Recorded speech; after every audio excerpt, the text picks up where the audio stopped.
L'ennui de l'huître produit des perles.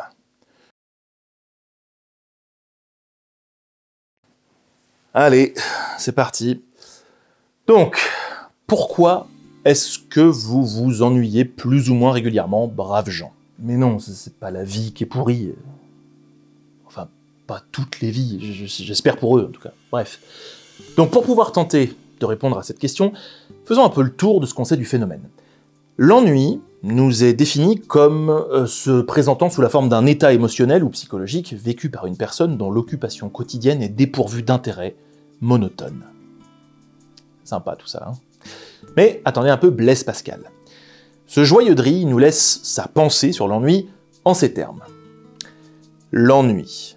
Rien n'est si insupportable à l'homme que d'être dans un plein repos, sans passion, sans affaires, sans divertissement, sans application. Il sent alors son néant, son abandon, son insuffisance, sa dépendance, son impuissance, son vide. Là, on frise l'hilarité, hein.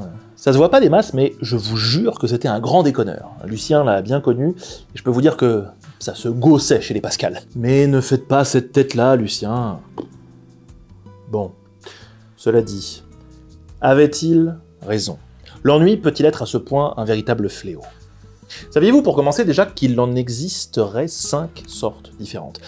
Les psychologues en avaient identifié 4 jusqu'en 2006 quand Thomas Goetz de l'université de Constance en Allemagne a mené une étude sur ces bons vieux cobayes que sont les étudiants. On trouve son panel où on peut, j'imagine.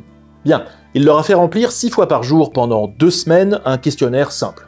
Ils y notaient l'activité principale dans laquelle ils étaient engagés, donc principalement du sexe, hein, sans doute. Personne n'est dupe sur les étudiants, hein.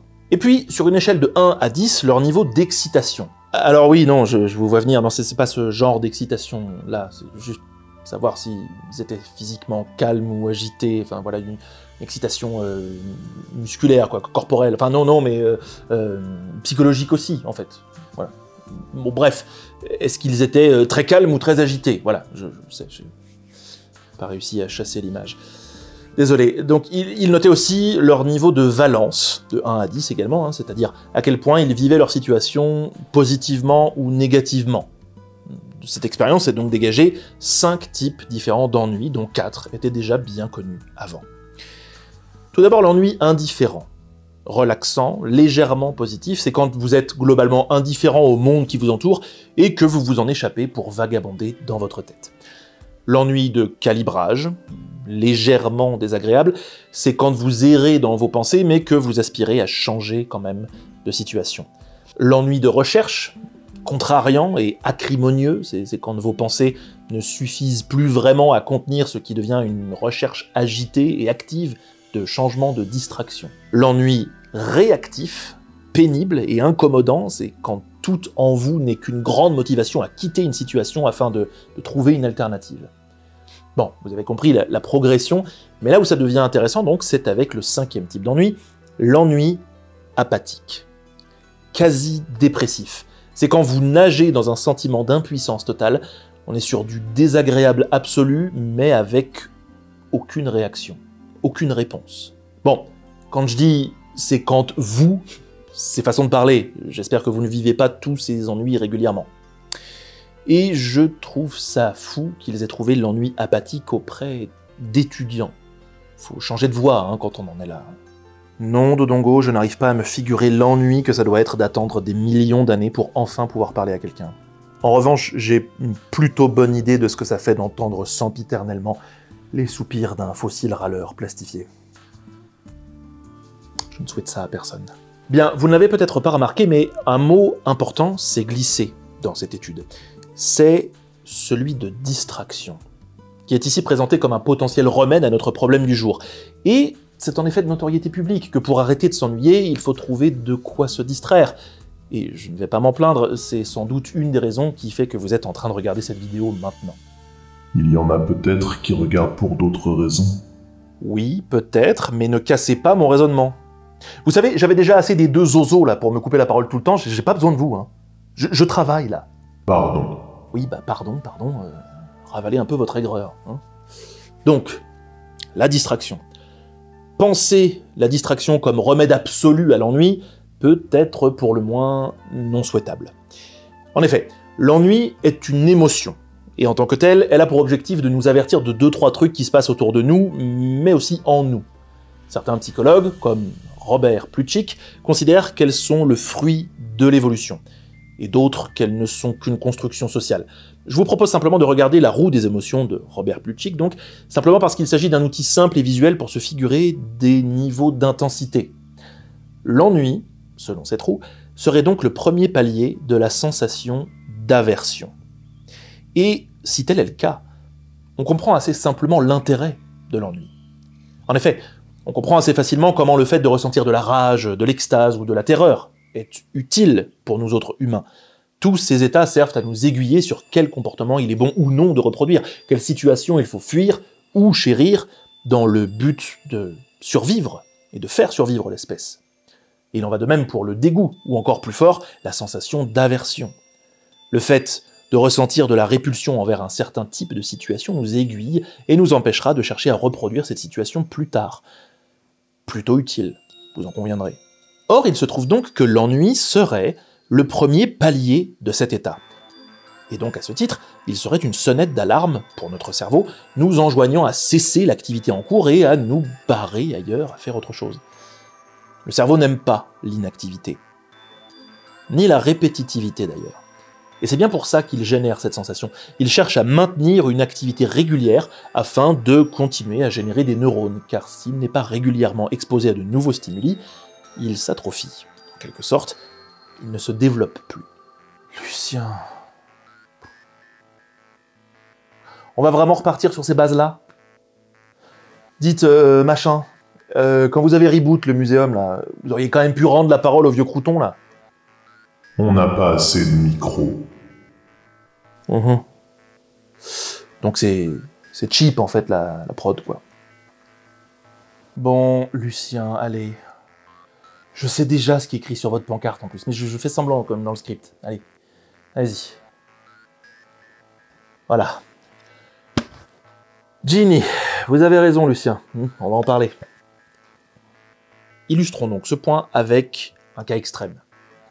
Susan Wiley, dite Ginny, donc, pour préserver son anonymat à l'époque des faits, est un cas bien connu des psychologues.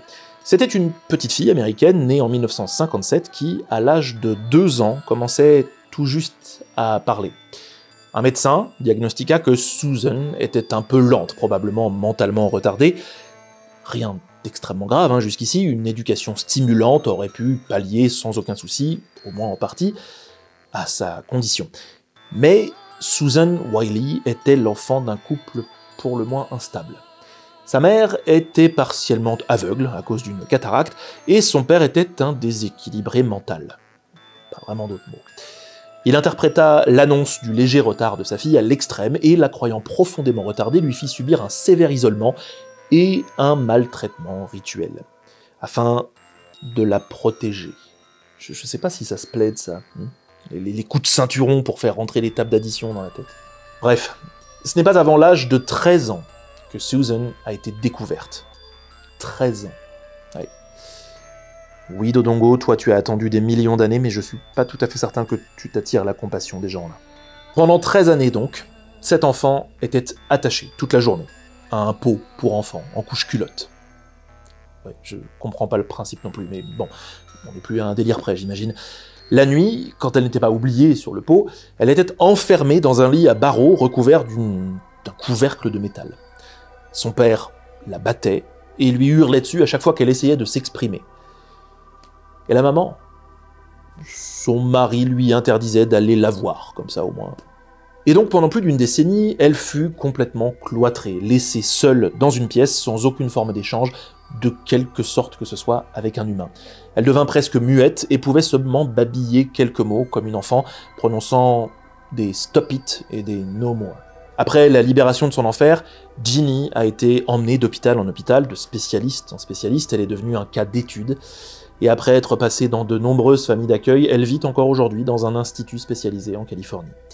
Le film Nell, réalisé par Michael Apted en 1994, relate son histoire, et son personnage y est incarné par Jodie Foster, et je ne saurais que trop vous encourager à le découvrir si vous ne le connaissez pas déjà. Bref, tout ça pour vous dire que le cerveau a besoin de stimulation pour se sentir bien dans son environnement. Il est même capable de les fournir lui-même s'il est poussé dans ses derniers retranchements. Les hallucinations. Par exemple, l'effet Ganzfeld décrit effectivement cette capacité. Il s'agit d'une expérience de privation sensorielle où le sujet est exposé à des stimulations uniformes. On lui bloque la vue, on lui fait écouter un bruit blanc, volontairement, hein, calmez-vous. Et c'est même, paraît-il, une expérience plaisante pour beaucoup. Eh bien, placé dans ce genre de conditions, on constate une amplification de l'activité cérébrale. Le cerveau cherche à remplacer les perceptions soudainement perdues. C'est d'ailleurs bel et bien à cause de cette sensation extrêmement désagréable de manque de stimulation qu'une des punitions les plus fortes qui soient dans les prisons, ce soit d'être placé à l'isolement, sans contact, sans autre chose que 4 murs autour de soi. Et je vous vois venir, vous allez donc me dire, pourquoi ce serait une mauvaise chose alors de chercher à se distraire quand on s'emmerde? Oui, parce que vous êtes très mal poli. Ouvrez les yeux. Alors effectivement, vu d'ici, ça paraît pas mal comme solution, mais il y a peut-être une nuance à mettre. Pour survivre, l'humain que nous sommes, enfin il me semble que vous en êtes, sinon j'ai vraiment une audience à laquelle je ne m'attendais pas. Non, Dodongo, c'est ma chaîne YouTube, les gens viennent voir ce que j'ai à leur dire. Si tu veux, tu te fais une chaîne YouTube à toi, et on n'en parle plus. Et en même temps, je doute que t'aies autre chose comme spectateur que des humains. Il faut y faire, mon vieux, c'est comme ça. Ben oui, parce que vous êtes dépassés, c'est plus vous, la race dominante, maintenant. Voilà, c'est nous, quoi. Parce que vous avez pas de pouce opposable, déjà. Regarde-moi ça. Qu'est-ce que tu veux faire avec ça? Je veux dire, pardon, mais... Alors oui, je sais, on avait dit qu'on se moquait pas. Enfin, tu rends pas les choses faciles non plus. Bref, l'humain que nous sommes, donc, doit d'abord satisfaire ses besoins les plus basiques, la faim, la soif, le sommeil, etc. Et la sensation d'ennui ne survient éventuellement que lorsque ces besoins vitaux sont satisfaits. Il existe donc tout un tas d'humains sur notre planète, comme par exemple la plupart des ethnies dites primitives, n'arrivant même pas à concevoir l'idée de l'ennui. Il n'existe d'ailleurs pas de mots dans de nombreux dialectes de ces peuplades pour nommer ce truc qui nous apparaît de fait comme un luxe bien moderne, que nous sommes nombreux et nombreux à se payer tous et toutes à longueur d'année. Et comme la modernité, au travers de la société de consommation, nous apporte dans le même temps le luxe de tous avoir au fond de la poche des milliers de sources de distraction, nous y devenons accros, nous en sommes boulimiques presque, incapables de nous détourner d'un remède à ce que nous pensons être un problème. Nous sommes tous devenus plus ou moins profondément thaasophobes. Ce mal de notre temps, au joli nom, nous vient du grec ancien thaasso, être assis, accroupi, et de phobos, la crainte, la peur. La thaassophobie, c'est donc la peur de rester, non, pas assis, Eudes, la peur de rester inactif. Mais il est toujours là, Eudes? Ouais, non, j'ai vu. Ouais, puis il y a aussi les gens au bar dans le fond, là-bas, là. Oh là là, qu'est-ce qu'on va faire de vous, les gars? Bon, dès lors, on peut considérer que ce n'est pas l'ennui le problème de fond, mais bien l'excès de distraction. Jouant comme une drogue dont nous sommes perpétuellement en manque, il devient effectivement assez urgent de nous désintoxiquer, et du moins, je le pense, de ne plus chercher à satisfaire nos besoins de distraction absolument, et d'activer nos curiosités. La démarche est moins passive, et elle paraît donc moins alléchante, moins facile à obtenir. Et pourtant, la curiosité nous amène à découvrir de nouvelles choses, à nous faire réfléchir, à nous instruire même, ce qui est également un remède très efficace contre l'ennui. La distraction, elle se contente simplement de nous laisser hagards, végétatifs, les yeux rivés sur un écran de smartphone au fond d'une rame de métro, sans même pouvoir se rappeler d'ailleurs, quelques heures après, ce qu'on a réellement regardé. Le problème, c'est que les sources de distraction et celles de curiosité sont souvent sur les mêmes médias. En effet, la télé, par exemple, peut tout aussi bien nous servir à apprendre des choses sur les banquises, l'astronomie, que sais-je, les forêts équatoriales, ou nous servir du Hanouna. Revenons un peu à notre sujet de départ, voulez-vous? Pourquoi s'ennuie-t-on? On a vu que l'ennui n'était pas forcément une mauvaise chose, en tout cas, pas toujours. Mais c'est comme tout. Il peut, s'il est mal géré ou trop important, avoir des répercussions néfastes.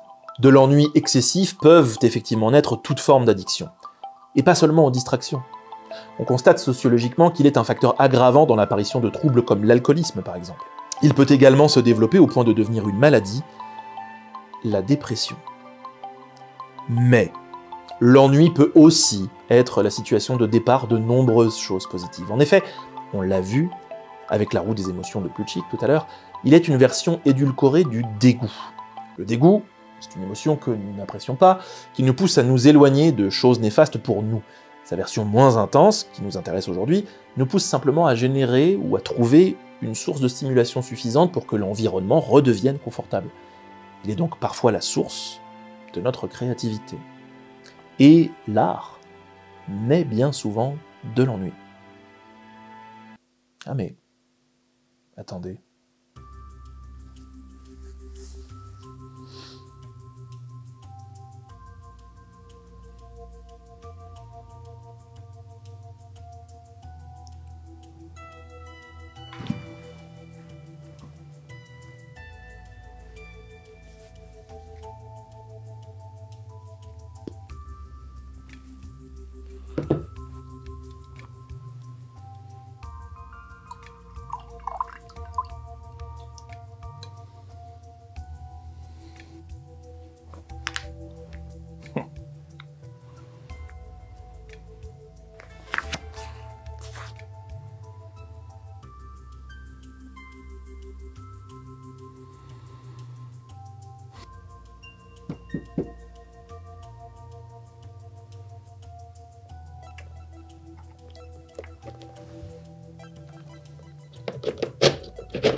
Ça vous le fait à vous aussi, non?